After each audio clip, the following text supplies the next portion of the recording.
Selamat pagi, kita akan mendengarkan renungan kebenaran Tuhan pagi hari ini. Bagaimana respon orang terhadap kita. Dalam dunia ini minimal ada 3 respon tentang kita. Ada orang yang responnya itu nggak mau tahu. Ada responnya itu tidak simpati sama kita. Tapi ada yang merespon hidup kita simpati kepada kita. Namun di balik semua tentang respon ini, kita harus menunjukkan satu karakter sehingga orang memiliki kesan yang baik kepada kita. Lewat kebenaran firman Tuhan pada saat pagi hari ini melalui Injil Matius pasal 7 ayat 28 dan 29 dikatakan demikian. Kesan pendengar. Dan setelah Yesus mengakhiri perkataan ini, takjublah orang banyak itu mendengar pengajarannya. Sebab ia mengajar mereka sebagai orang yang berkuasa, tidak seperti ahli-ahli Taurat mereka. Ini adalah catatan firman Tuhan tentang kesan pendengar tentang pengajaran Yesus.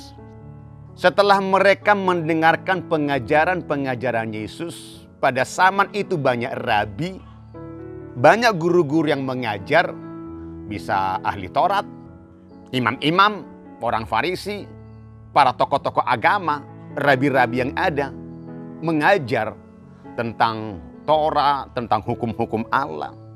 Dan di tengah banyaknya rabi pada saat itu, Yesus muncul dengan pengajaran. Bukan hanya soal pengajarannya, tetapi spiritnya itu berbeda daripada yang lain. Roh yang menyertai pengajaran daripada Yesus berbeda dengan pengajaran yang lain. Mungkin kita dalam praktek hidup sehari-hari bisa saja kita berulang kali mendengarkan sebuah khotbah, sebuah renungan. Renungan si A, renungan si B, topiknya sama. Ayatnya sama. Tetapi kita bisa melihat dan mendapatkan sesuatu yang berbeda dari si A, dari si B. Nah, dalam hal ini ketika Yesus tampil di tengah-tengah masyarakat untuk mengajar, maka pengajarannya itu berbeda dengan pengajaran rabi-rabi yang lain. Dengan ahli-ahli Taurat berbeda. Mungkin redaksinya sama tetapi spiritnya berbeda.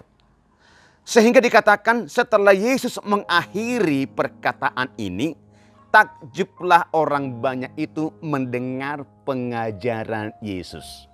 Mereka takjub akan pengajaran Tuhan. Berbeda dengan pengajaran-pengajaran yang lain. Berbeda dengan pengajaran-pengajaran ahli Taurat. Nah sekarang, di mana letak perbedaannya? Ayat 29. Sebab ia mengajar mereka sebagai orang yang berkuasa, tidak seperti ahli-ahli Taurat. Pengajaran Yesus disertai dengan kuasa. Kuasa perkataan. Dan juga kuasa dalam perbuatan Yesus. Saudaraku dikasih oleh Tuhan, perkataan kita itu punya pengaruh. Ketika kita tampil di tengah masyarakat dimanapun kita berada, di kumpulan manapun, di komunitas apapun, di pasar, di kampung, kiranya orang mendengarkan perkataan kita berbeda dengan perkataan si A yang lain. Mungkin redaksinya sama.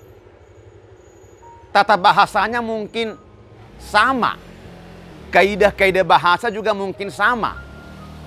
Tetapi spirit yang terkandung di dalam perkataan kita itu berbeda dengan spirit yang ada dalam perkataan-perkataan orang lain. Spirit yang ada dalam perkataan kita itu ada makna. Ada simpati yang memberikan kekuatan, yang memberikan pengharapan, yang memberikan penghargaan kepada orang yang kita sedang bicara. Sehingga muncullah satu kesan berbeda dari yang lain.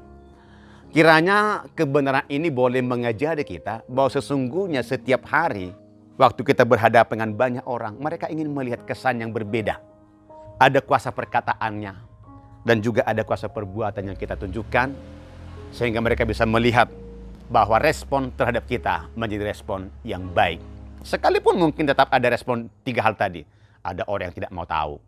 Tapi ada orang yang simpati, ada juga orang yang antipati. Tetapi itu hak mereka. Yang penting kita menunjukkan kesan yang baik kepada mereka. Nama Tuhan dipermuliakan. Tuhan memberkati. Haleluya.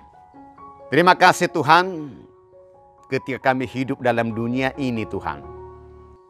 Hidup kami disorot oleh orang banyak. Tetapi lewat pengajaran firman pada saat pagi hari ini, biarlah Tuhan perkataan kami, pengajaran kami, pelayanan kami berbeda dari yang lain Tuhan. Mereka boleh merasakan ada kuasa perkataan yang keluar dari dalam hidup kami. Dan itu memberkati banyak orang. Sama seperti perkataan Yesus, memberkati banyak orang. Orang terkesan dengan perkataan Yesus karena ada hikmat Allah. Ada kuasa, ada tenaga yang keluar dari pribadi Yesus. Dan itu memberkati banyak orang. Tolong kami oleh Roh Kudus-Mu Tuhan, biarlah kuasa yang sama juga ada pada kami.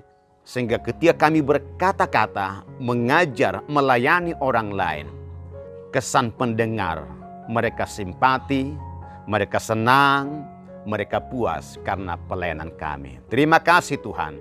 Terpuji Tuhan kekal sampai selama-lamanya. Diberkatilah setiap pendengar yang mendengar firman Tuhan. Jadikan kami menjadi berkat.